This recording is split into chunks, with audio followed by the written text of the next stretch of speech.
Assalamualaikum warahmatullahi wabarakatuh. Selamat pagi untuk kita semuanya. Terima kasih untuk Bu kuliah kampus, perilaku organisasi, dan teman-teman sekalian. Di sini kami akan mempresentasikan hasil dari divisi kami, yaitu tentang emosi dan suasana hati, di mana kami dari kelompok 3. Sebelumnya, kami akan memperkenalkan dari kelompok kami, dimulai dari saya Flora Rosayanti Purba dengan di belakang 351. Bukan hanya saya sendiri di sini, tetapi ada teman-teman saya. Saya Sangada dengan NIM akhir 102.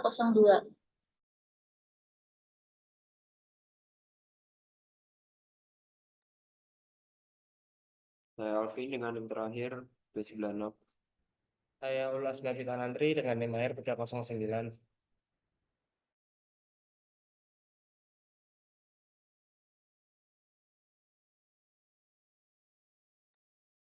Baik, pada presentasi kali ini akan dimulai dari latar belakang yang akan dijelaskan oleh Sangada. Kepada Sangada dipersilakan. Jadi di sini latar belakangnya yaitu adanya keyakinan bahwa segala jenis emosi bersifat mengganggu.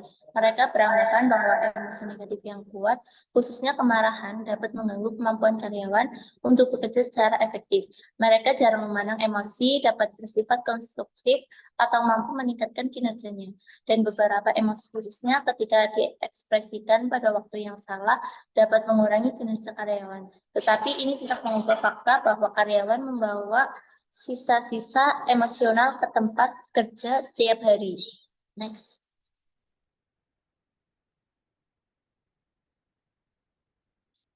Lalu menurut Stephen Robbins, emosi dan suasana hati, yang pertama, afeksi atau afek adalah istilah umum yang mencakup beragam perasaan yang dialami seseorang atau merupakan sebuah konsep yang meliputi baik emosi maupun suasana hati.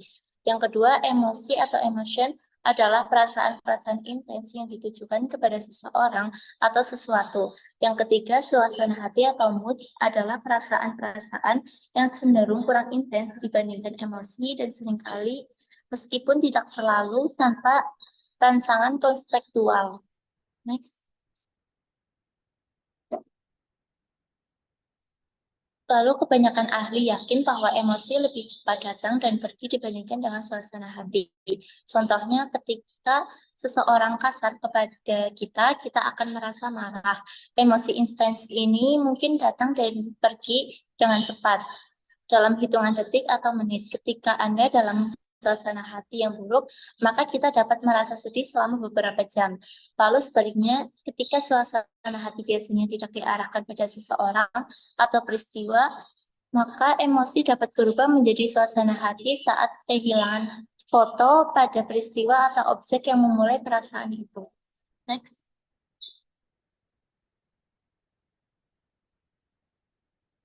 Di sini dalam emosi dan suasana hati terdapat afektif, emosi, dan suasana hati. Afeksi didefinisikan sebagai beragam perasaan yang dialami seseorang. Afek dapat dialami dalam bentuk emosi dan suasana hati.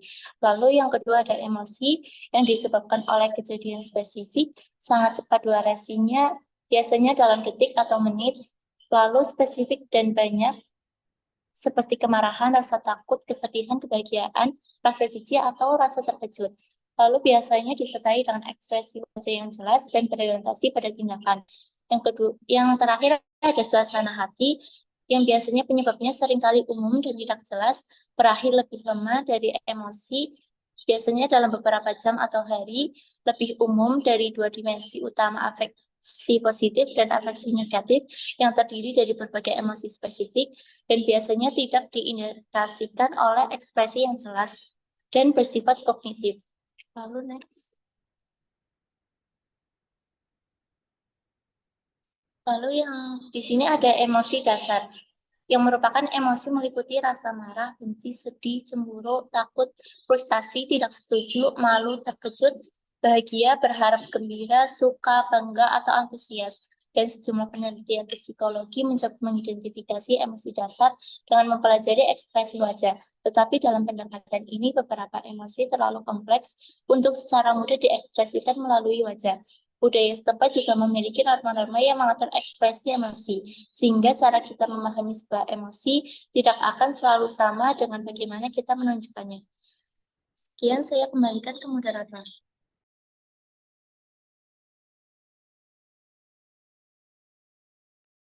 Baik, terima kasih Sang Ada. Untuk penjelasan selanjutnya akan dijelaskan oleh Alvin. Kepada Alvin dipersilakan.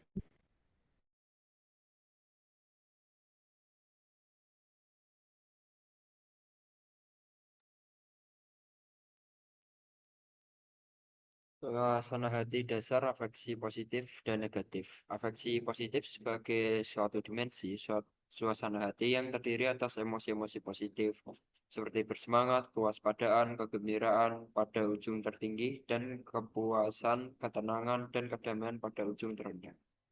Afeksi negatif adalah dimensi suasana hati yang terdiri atas kegugupan, stres, kecemasan pada ujung tertinggi, dan kebosanan, depresi, dan kelesuan pada ujung terendah. Label yang digunakan adalah afeksi positif dan negatif yang merupakan suasana hati. Bukan suasana hati positif atau suasana hati negatif. Emosi tidak bisa netral. Netral yaitu sama dengan non-emosional. Struktur suasana hati. Di sini terdiri ada 4, yaitu ada afek negatif tinggi, afek positif tinggi, afek positif rendah, dan afek negatif rendah. Emosi negatif menjadi suasana hati negatif, sehingga akan lebih mudah mengingat pengalaman negatifnya daripada pengalaman positifnya. Positivity of offset atau kompensasi positivitas pada masukan 0 saat tidak ada hal yang terjadi. Kebanyakan individu mengalami suasana positif yang ringan dan suasana hati positif yang lebih. Fungsi emosi. Apakah emosi membuat kita tidak rasional? Yang pertama, emosi kita memberikan informasi penting mengenai bagaimana kita memahami dunia sekitar kita. Yang kedua, yaitu kunci dari keputusan yang baik adalah dengan mempergunakan pikiran dan perasaan. Contohnya dalam sehari-hari yaitu pemecatan. Apakah emosi membuat kita bersikap etis? Yang pertama, mungkin orang yang berperilaku etis setidaknya membuat keputusan berdasarkan emosi dan perasaan mereka. Yang kedua yaitu adanya hubungan antara emosional dan sikap moral yang membuat kita bisa bersikap etis. Sumber-sumber afeksi. Yang pertama yaitu ada kepribadian. Yang kedua ada waktu dalam hari. Yang ketiga hari dalam minggu. Yang keempat yaitu cuaca. Yang kelima ada stres. Yang keenam aktivitas sosial. Yang ketujuh tidur. Yang kedelapan yaitu olahraga. Yang kesembilan yaitu umur. Dan yang kesepuluh adalah gender atau jenis kelamin.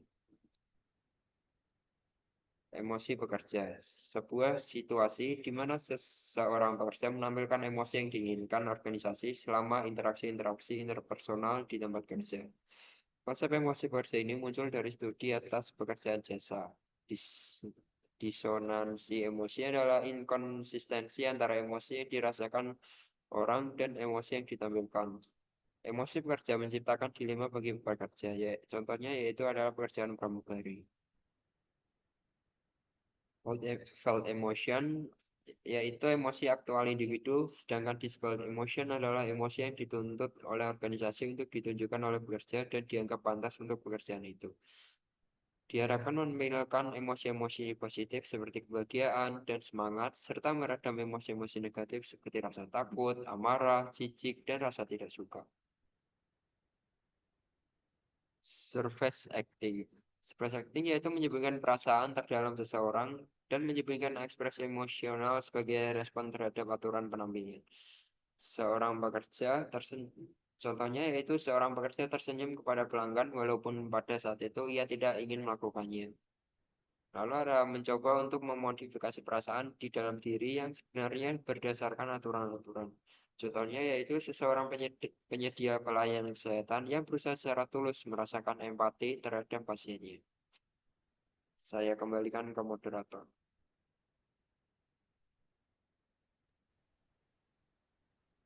Baik, terima kasih. Selanjutnya akan dijelaskan oleh AB. Pada AB dipersilakan. Baik, terima kasih moderator. Di sini saya akan menjelaskan tentang affective event theory atau teori peristiwa afektif. Itu adalah sebuah model yang menyatakan bahwa peristiwa tempat kerja menyebabkan reaksi emosional pada pekerja, yang kemudian mempengaruhi sikap dan perilaku di tempat kerja. AET atau Affective Event Theory menunjukkan bahwa pekerja bereaksi secara emosional pada hal-hal yang terjadi di tempat kerja, dan reaksi ini mempengaruhi kinerja dan kepuasan kerja mereka. Affective event theory menawarkan dua pesan penting. Yang pertama yaitu adalah emosi menyediakan wawasan yang berharga, bagaimana perselisihan atau percekcokan dan acara menggembirakan akan mempengaruhi prestasi dan kepuasan karyawan.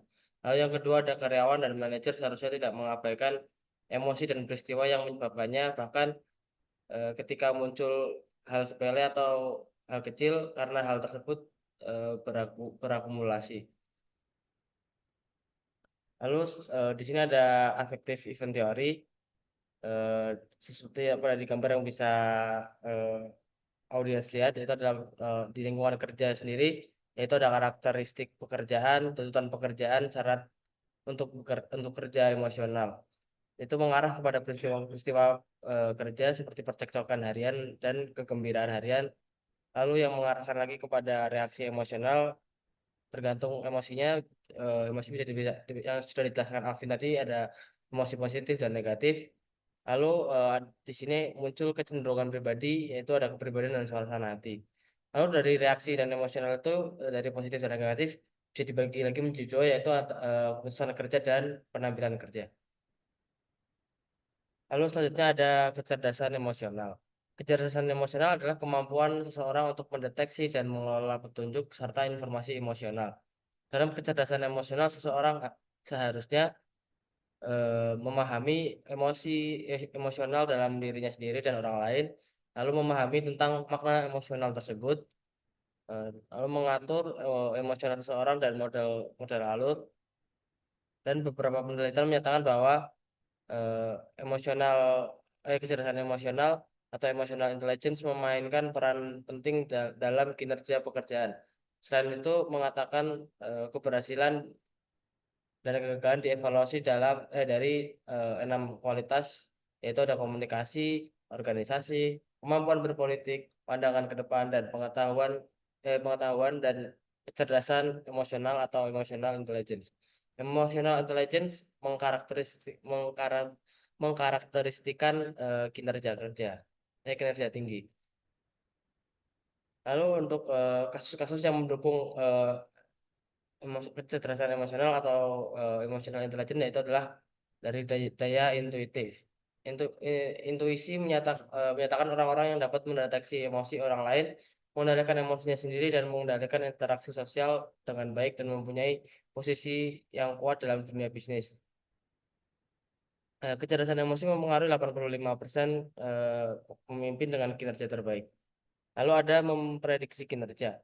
Itu menunjukkan bahwa orang yang memiliki kecerdasan emosional yang tinggi cenderung berkinerja baik dalam pekerjaan mereka. Lalu dari faktor genetik, untuk mendukung kasus kecerdasan emosi ini, beberapa studi menunjukkan bahwa emotional intelligence atau kecerdasan emosi juga dipengaruhi oleh faktor genetik. Lalu berikut adalah aplikasi perilaku organisasi terhadap emosi dan suasana hati. Yang pertama adalah dari segi pengambilan keputusan. Orang dengan suasana hati yang positif cenderung membuat keputusan lebih cepat dan menemukan solusi masalah dengan lebih baik. Lalu ada kreativitas. Seseorang yang berada dalam suasana hati yang baik lebih kreatif dibandingkan dengan orang yang mempunyai suasana hati yang buruk. Lalu tentang motivasi, suasana hati positif meningkatkan harapan dan usaha dalam menyelesaikan tugas. Lalu ada kepemimpinan, yaitu seorang pemimpin yang efektif mengandalkan daya tarik emosi untuk membantu menyampaikan pesan mereka. Lalu masuk ke negosiasi, negosiator yang menunjukkan emosi seperti kemarahan dapat memperoleh keuntungan tetapi dapat merusak hubungan jangka panjang. Lalu ada pelayanan pelanggan, yaitu ada kondisi emosional seorang pekerja dapat ditularkan atau dipindahkan ke pelanggan. Kondisi tersebut dinamakan emotional contagion. Yang terakhir ada sikap kerja, yaitu hasil dari penelitian yang mengatakan seseorang yang mempunyai hari baik di tempat kerja cenderung berada dalam suasana hati yang baik di rumah pada malam harinya.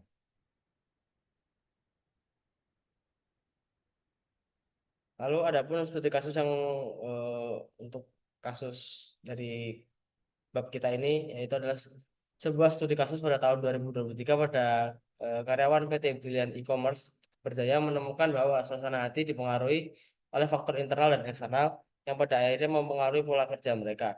Faktor-faktor ini termasuk interaksi sosial dan tekanan eksternal yang berubah sepanjang hari. Performa karyawan cenderung mengikuti pola berdasarkan suasana hati mereka yang terbentuk dari berbagai kondisi lingkungan dan psikologis.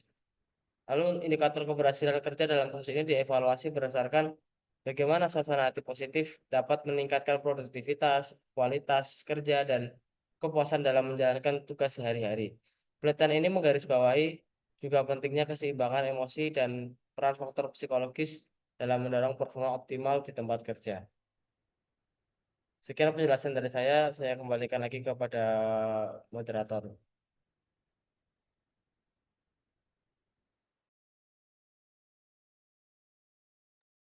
Baik, terima kasih dari semua penjelasan yang tadi, sehingga dapat disimpulkan. Jadi emosi atau emotion adalah perasaan-perasaan intens yang ditujukan kepada seseorang atau sesuatu, sehingga emosi meliputi rasa marah, benci, sedih, cemburu, tidak setuju, malu, stres. Sedangkan suasana hati atau mood adalah perasaan-perasaan yang cenderung kurang intens dibandingkan emosi dan seringkali atau meskipun tidak selalu tanpa rangsangan konstekstual. Suasana hati dibagi menjadi dua, yaitu afeksi positif dan afeksi negatif. Afeksi positif terdiri atas emosi-emosi positif seperti bersemangat, kepadaan, kegembiraan pada ujung tertinggi dan ketenangan, kedamaian pada ujung terendah. Afeksi positif terdiri atas kebutuhan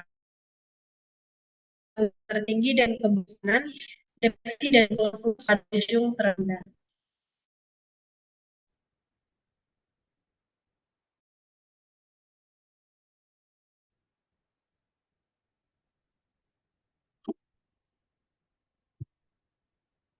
Baik, sekian penjelasan dari kelompok kami tentang emosi dan suasana hati. Semoga apa yang sudah kami jelaskan dapat bermanfaat bagi kita semuanya. Dan maaf bila ada kesalahan kata atau kurang dari kelompok kami. Sekian dan wassalamualaikum warahmatullahi wabarakatuh.